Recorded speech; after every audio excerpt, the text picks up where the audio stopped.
Hi friends, Host Derek here, talking with famous people, and what I'm doing right now in this video is making myself comfortable. What do I mean? I have a reality that I've lived with for a long time and not really recognized it for what it is. I have an almost pathological need to resolve things. If I have a problem in a relationship with somebody that I care about, I want it to resolve, and I want it to resolve by talking it out. And I've long held the position that no two reasonable people should ever disagree about something after they've discussed all the possible permutations and stuff. They should both agree, because neither of them should be attached to their positions, but rather attached to the best position, whatever the best position is. So this is a way that I go through life, is predicated on the assumption that this value is and ought to be upheld.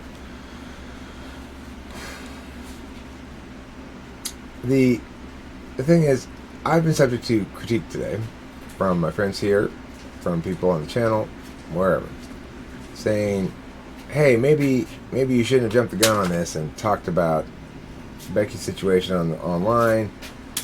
You know, you should have waited till she got back.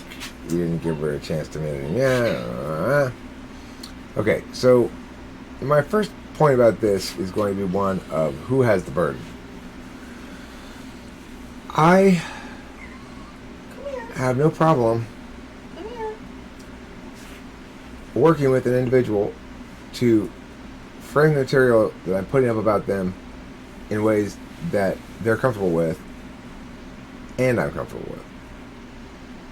But that requires working with me. And that means, in this instance, coming to me humble and saying, hey, I fucked up, help me. I'd be happy to. I want to stress additionally, the reason I'm taking the approach I am is because I actually do care about Becky. I want what's best for her, and I'm not going to do her the disservice of quietly dismissing her. I'm going to give her the opportunity to redeem herself in my eyes and in the eyes of the community by taking responsibility, as she should. Now, the thing that caused me to make this video most of all, though, is the fact that I received two messages, one via Susie and one directly to my phone. I don't know what Becky said to Susie exactly. All I asked was, is it asking for help or is it criticizing me? I was told it was criticizing me. So, can I have your pee bottle up there? What pee bottle? This? The water bottle. Does it have pee in it? Hold on. Looks like water. Okay, good.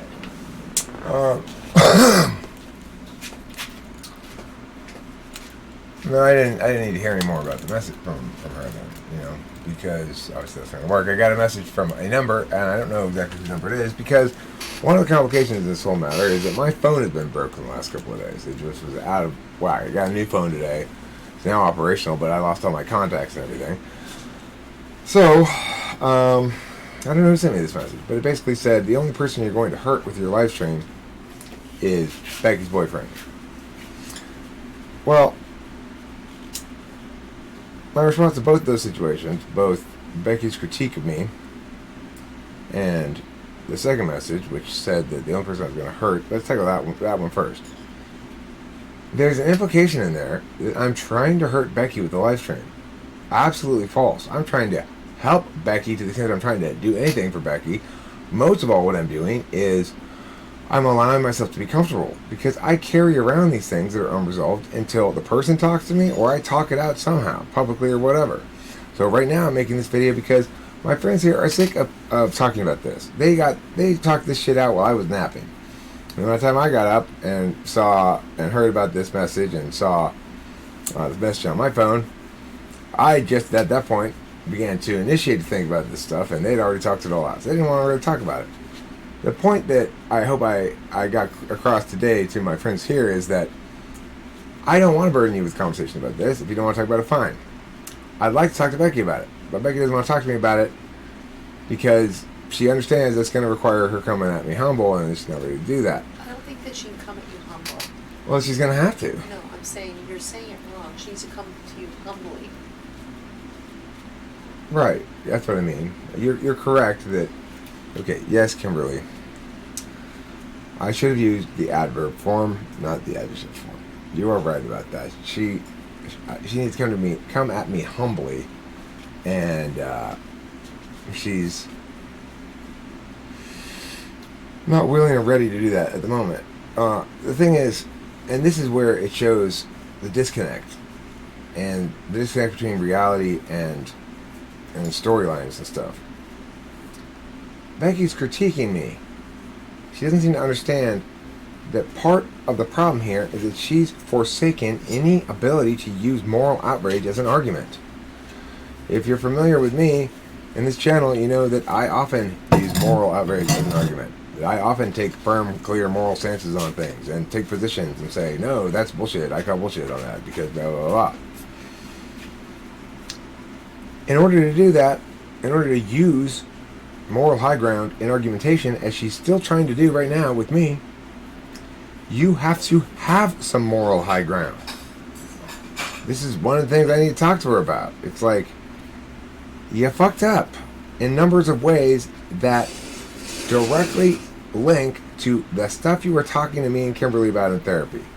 And to pretend as though the brazen hypocrisy and the lack of character being wallowed in front of me is not going to link to those narratives in my head or in Kimberly's head, and not going to cause us to have our own narrative reactions that are independent of how you'd like to control them, is absolutely fucking insane and arrogance of the highest order. It is having way too much faith in your ENTP skills, and suggests to me that Becky's never been called to the carpet before properly on the limits of this. You know, the ENTP Council hereby calls her to the carpet and says, and this is what it looks like when ENTP goes bad.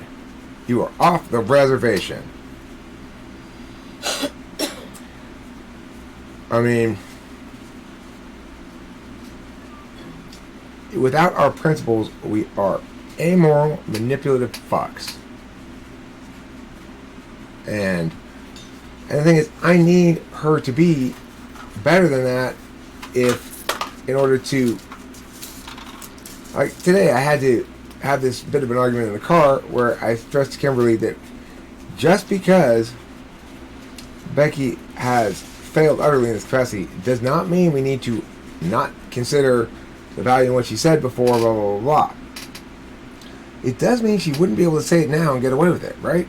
Because one of the things she's been telling Kimberly is that what I'm saying is important. It is important for people to take accountability and to admit when they're wrong, and that Eric is doing that on a regular basis, and he is demonstrating this, and so you need to listen to him and try to do this as well. But here we are, and I find myself saying the same goddamn shit to Becky, except unlike Kimberly, Becky's a coward and ran away. Now, Kimberly avoids plenty, and I'm not saying that that's great and it pisses me off or whatever, but look at the courage. Look at the character. She's still here with me. We're still here together, fighting it out even though it's hard. And I tell you, today's been one of the best days in a long time. Because despite the potential damage that Becky's careless arrogance could have wreaked on lots of people and lots of things, it only can be damaging in that fashion if allowed to fester in the shadows. And I'm not going to let it do that. Most of all, again, I'm coming back to my central thesis, which is, it's not my burden to carry. It makes me uncomfortable when shit's unresolved. She wants to resolve with me. I would prefer to talk to her in private. She won't do that. I am not going to sit here and be stuck in these brooding thoughts indefinitely until, on her timetable, she feels like resolving it in her fashion on, fuck that noise. I'm telling my story here. This is TWFP summer camp. It's not Becky's secret getaway. So, for those of you who have a problem with me telling the story that, the truth, telling the truth about the story, well, my message to you is this. At any point, Becky could have worked with me to make this stay undercover. But what happened was I approached her about a much more minor consideration, namely her rudeness to the group and ignoring us all and fixating on her own shit and being self-absorbed and being on her phone all the time and not being fun. And instead of being open to any critique of that sort at all, she dissembled and pushed back and tried to make me fight for every inch of ground. Things that I had said in order to try to encourage other people to give her a little slack were used against me as proof that she didn't need to be polite because I'd already given her the go ahead to act like that or something. That kind of fucking backhanded dissembling is wicked and not something that a decent AHP does. Now,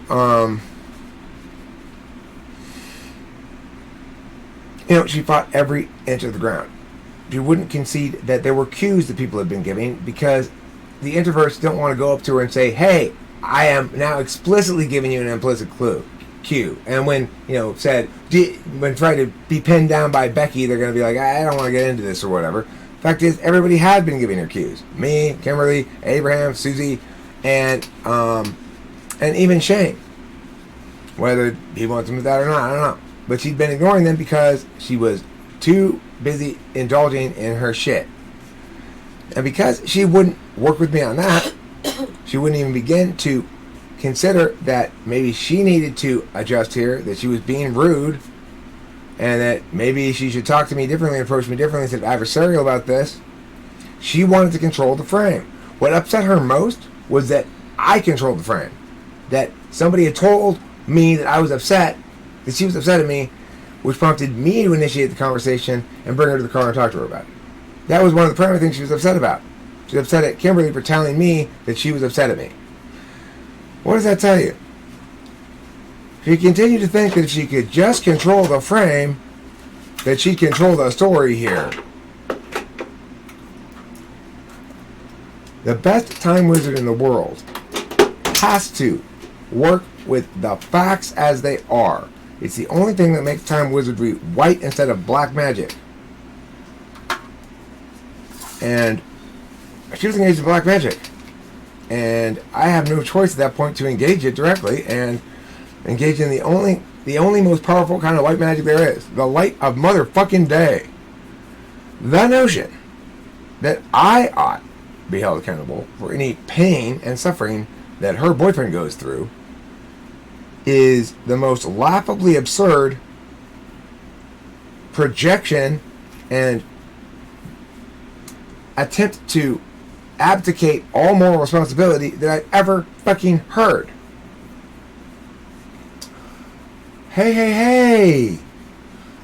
I can't believe you told Tony that I was the one who raped his daughter.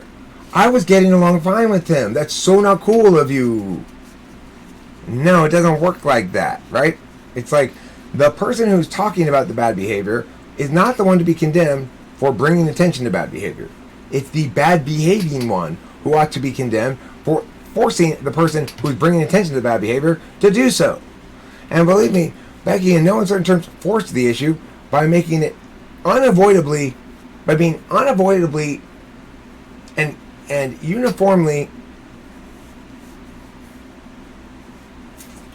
detached from everybody. Like, there was no way she was going to accommodate.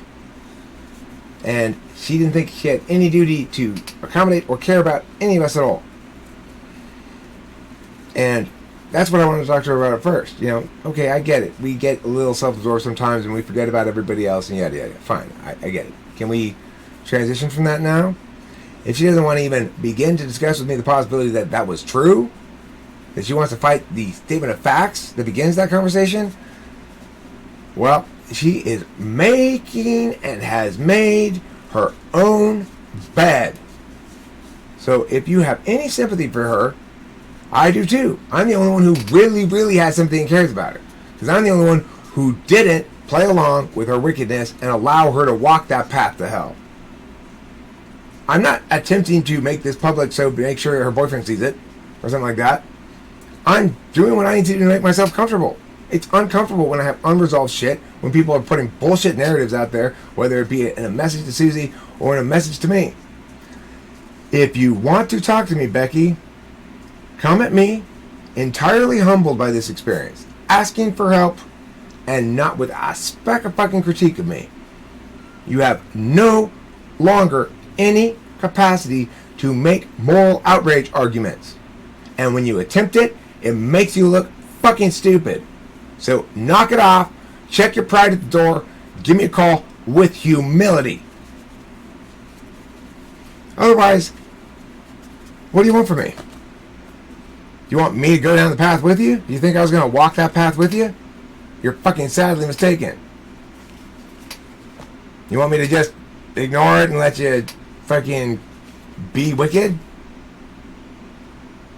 I owe you a little something, Becky. You helped me and Kimberly a lot. I'm not going to do that to you. I'm not going to continue to let you act as though your agency is adequate to make decisions at this moment. It's not, obviously. You wouldn't have made such a terrible one. You wouldn't have created this fucking clusterfuck of a quagmire in the first place. And anybody who wants to blame me for pointing out the quagmire stinks, you're looking at the wrong person to blame. So, yeah, that's it. The end. Now I feel better. I feel like I've bended. I've gotten all this shit out of me. I can rest knowing that the last arguments on the flow are the true ones instead of the bullshit ones, which is all I really need, right?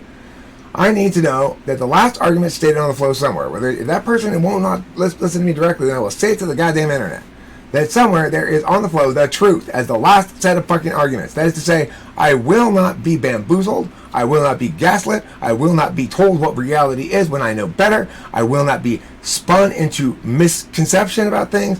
If you're trying to do that to me, you're walking into a fucking wheat thresher as Becky just did.